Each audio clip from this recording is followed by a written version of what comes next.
the means to the end of retiring securely. And so my point in telling you this is that having people help you that really know what they're doing, like Rob, and also if you have access to somebody else that can help you, if it's not your strong suit, by all means do it. Lose the pride of authorship. That's what I was looking for. It's not the pride of authorship, it's the end result. So thank you very much, and thanks for all the kind words.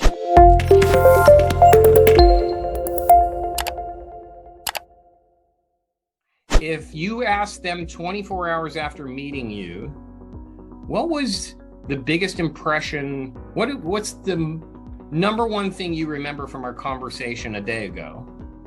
If they don't clearly communicate what is most valuable to you, then you didn't do a good job communicating to them your story, your why story, your founder story. And so that it's a good litmus test. It's why and how we became financial professionals, to make a connection with those individuals that ultimately build trust. I had a conversation an hour ago with some advisory students who are looking to find their niche and then really develop a campaign around that. And they were super afraid that if they did special needs, it would narrow them down too narrow. And I had to debate with them for a full half hour, because my goodness, if you tell your challenging story about about having a child who's special needs and all the challenges that came along with it, and you tell that story in a vulnerable way, do you think, and then you present that story to only families who have kids, whether they're adults or not, with special needs, what do you think that person's conversion rate is going to be in comparison with an advisor who services business? They specialize in servicing business owners. 10 times more. That's exactly right. Thank you. 10 times the conversion rate. Would you rather do 10 times less work to get the same amount of customers? Then if that's so, find your niche and narrow it down and make it connected to your story. And if you can do that, you're going to find that marketing becomes less expensive, your conversion rates are higher, and you save a ton of time. So Peter, you okay with me sharing your story? Absolutely. And can everybody see this okay? Can you see his story? Yes. Okay, perfect. I'm gonna go ahead and play this. Hopefully, let me know if you can't hear this, and I'll move it to another screen. Row here. In just a minute, I'm going to tell you a really important story about Ray, his wife Debbie, and their 2 daughters. But before I do that, I want to give you a little historical perspective. My dad was a real estate salesman. As you probably know, these folks work every hour that God sends. They're always on call. Consequently, as a young boy, I didn't get to see him very much. No weekends, no Little League, no Cub Scouts, no camping trips, and I felt jealous of the other boys in my school whose dads worked 9 to 5, Monday to Friday. So when I grew up, I promised myself that I would never be a salesman of any kind. Well, you know the old saying that when men plan, God laughs? In late 1979, I found myself suddenly unemployed. We missed that phrase. I answered ad after ad, but couldn't. Peter, what was that phrase that you just said? Men plan and God laughs. Men plan, God laughs. I loved that part. I didn't want anybody to miss it. Thank you, Allie. To find a job. In desperation, I answered an ad for a company you probably heard of, Mutual of Omaha. Some of you may remember that they were the folks who sponsored the TV show The Wild Kingdom back in the day. At first, I thought it was just a job that tied me over, but I quickly learned the importance of this work. Their products weren't just a means to making a buck. Rather, their products created social good. What do I mean by social good? Well, most people need help to financially protect themselves and their families. That's when I developed a passion for helping people retire securely and keep their wealth in the family. One of my early financial planning clients was my new neighbor, Ray. Ray was a big man in a small package. His fraternity brothers had nicknamed him Fireplug because he was only slightly taller than he was wide. Ray and his wife Debbie had 2 daughters about the same age as mine. We became very friendly with the whole family. One day, while in their swimming pool, Ray asked me about what I did for my clients. Of course, I told him and went on to say that my clients loved me. He looked at me kind of funny and said, "They love you?" "Yes," I said, "because I always keep my promises and they trust me." Shortly after this conversation, Ray became a client. Over the years, in addition to Ray's personal savings and investments, I also helped him protect his business and employees. Fast forward to 2015. During Ray's annual review, he told me that he had been diagnosed with prostate cancer. Surgery had been performed and the prognosis was very good. Sadly, however, 9 months later, Ray passed away.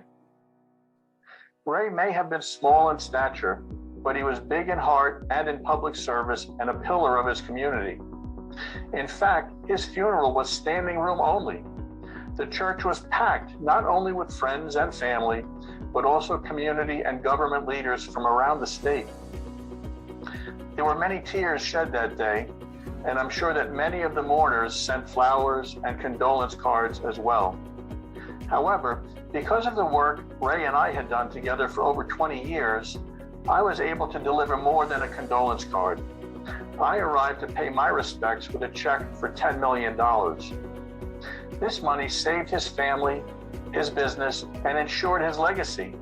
Ray's life counted, and I miss him even today, but I will be eternally grateful that he trusted me to be his financial guide.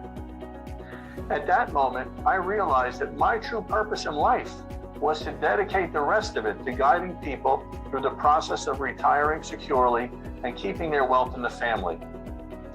So no matter where you are in your journey, whether you're just making it paycheck to paycheck, or you're on the horizon of retirement, or you're in retirement and struggling, you're not alone. I understand and I'm committed to guiding you on that journey to financial security and protecting your family's wealth. So what's the feedback? What'd you guys think? I'm teared up. Well, good. And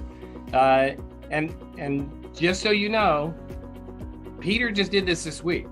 This isn't something like he perfected over years. I mean, he showed up at the How to Create a Founder story, 3-4 weeks back, and followed directions. Jumped on Premier calls. We went back and forth to work on the story, and this is the end result. And really within a week. And so, but what are some of the takeaways as far as what we taught from the theory to what he applied? What were some of the biggest impacts you guys feel like he was able to accomplish in this round of his founder story? Well, first of all, I want to say that he moved from the normal, like the Ho-Hum Mutual of Omaha, to the explosion. And then he had his new normal, his new passion. I resonates with me. But the other thing I want to say is I've known Peter for over a decade personally. And this afternoon, I know him at a much higher level. So I never heard this founder story before. So and I've stayed at his home. We've eaten. We had beers together, and all this kind of stuff. And it's like I never saw Peter as this kind of a warm, passionate fellow before. So hey, thanks for that, bro. It's cool. No, My pleasure. Yeah, and Peter, you really did blow me away, Peter, about I gave you the directions, you took action. I think on one of our coaching call series, we were back to back in a 24-hour period, and I gave you a bunch of notes, and within it was 2 appointments in the same day. In between the 2 Premier calls, you completely applied everything that we had talked about, rewritten it, re-recorded it, and showed up 4 hours later. You are an action taker. And that's what we all need to be thinking is it's not as complicated as we think or feel. just jump in and get something together, and then we'll iterate and improve. But a founder story, first iteration, is better than no founder story at all. So I encourage you all to get started. I bet you this story will get better and better as he tells it. And interesting what Frank said, when my whole team went to Scottsdale and we went through this training, and my dad, yeah, there we go. And my dad came up with his founder story and presented it. He told a story. I work with my dad. Not only did I grow up in his house, but I work with him every single day. And in his founder story, he told a story I'd never heard of before. And I thought I had heard every story because he tells the same stories over and over again all the time in all the meetings with his clients. But this particular story that he chose for his founder story, I'd never heard. And I was totally blown away. Why have you never told me that story before? So same thing, Frank, you've been friends with Peter, you didn't know that story. And so that's why it's so important for us to dig deep, find those anchoring moments that impacted your lives the most, and it needs to be included in your founder story. A few thoughts. Yep. So first of all, it is true, completely true. And I'm a rabid do-it-yourselfer. And I decided when I started working with you guys that literary license and pride in just doing it all myself had to go out the window, because I might be good at, connect the dots, but to have expert help is very vital. And so the first part of the help was you helping me make sure that some of the elements that were supposed to be in the story were more accurately articulated than I initially did. I'm really big into, okay, just the facts, man, move on to the next thing. And I had to be brought back to some of the finer points of what goes into the founder story. And you helped me enormously with that. And then I have another coach who happens to be very good at writing.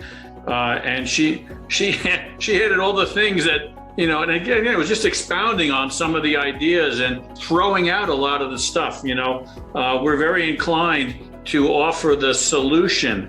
Like one of the things in my tagline was going to be helping clients build wealth, retire securely, and then keep it in the family. And she said, throw out the build wealth because nobody cares about that. That's just a means to the end of retiring securely. And so my point in telling you this is that having people help you that really know what they're doing, like Rob, and also if you have access to somebody else that can help you, if that's not your strong suit, by all means do it. Lose the pride of authorship. That's what I was looking for. It's not the pride of authorship, it's the end result. So Thank you very much, and thanks for all the kind words. Yeah.